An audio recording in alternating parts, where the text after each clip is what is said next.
দূর থেকে বিপ্লবীরা যুক্ত হয়েছেন, প্রাইভেট বিশ্ববিদ্যালয়ের শিক্ষার্থীরা যুক্ত হয়েছেন, সিরাজগঞ্জ, লক্ষ্মীপুর, বাংলাদেশের সবগুলো জেলা থেকে আজকে লোক এসছে, নারায়ণগঞ্জ থেকে এসছে। একসাথে করতালি হবে সবার জন্য। এখন রাজশাহী বিভাগের সবাই এসছে, সাতক্ষীরা থেকে এসছে, বাগেরহাটের ভাইয়েরা হামলার শিকার হয়ে থেমে থাকেনি। এখন অতি সংক্ষিপ্ত বক্তব্য দিবেন প্রাইভেট বিশ্ববিদ্যালয়ের প্রতিনিধি নাঈম আবেদিন।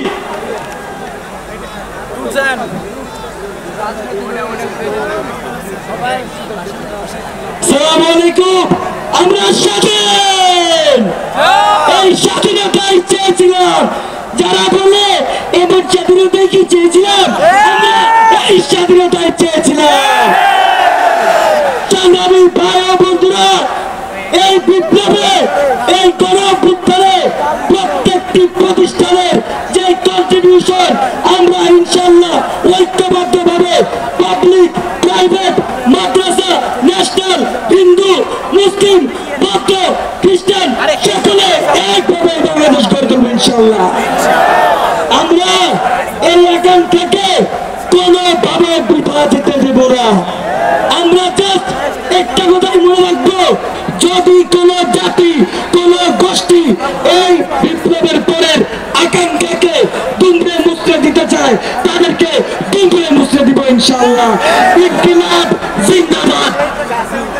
এখন সংক্ষিপ্ত বক্তব্য দিবেন রাজশাহী বিশ্ববিদ্যালয়ের সমন্বয়ক সালাউদ্দিন আহমদ। সংক্ষিপ্ত বক্তব্য দিচ্ছেন বিশ্ববিদ্যালয় রাজশাহী সমন্বয়ক সালাউদ্দিন।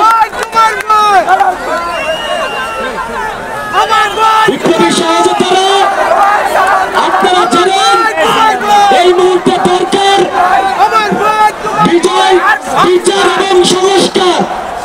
কিন্তু আমাদের জুলাই বিপ্লবের মেন ম্যান্ডেট যেটা ছিল কোটার যৌক্তিক সংস্কার, রাষ্ট্র সংস্কার হয়ে গেল, এখনো পর্যন্ত কোটার কোন যৌক্তিক সংস্কারের মুখ আমরা দেখতে পারিনি।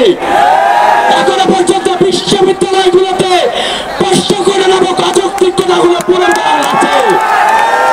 আমরা বলতে চাই, এই প্রশ্ন কোটা অনতি বিলম্বে এই অযৌক্তিক কোটাকে সকলে উৎপাদন করতে হবে এবং প্রত্যেকটা মন্ত্রণালয় বিপ্লবী মন্ত্রণালয় হিসেবে যদি কাজ করতে পারে, তাদের দায়িত্ব যদি পালন করতে পারে, তাহলে তাদের সেই পদে থাকার জন্য অনুরোধ করছি।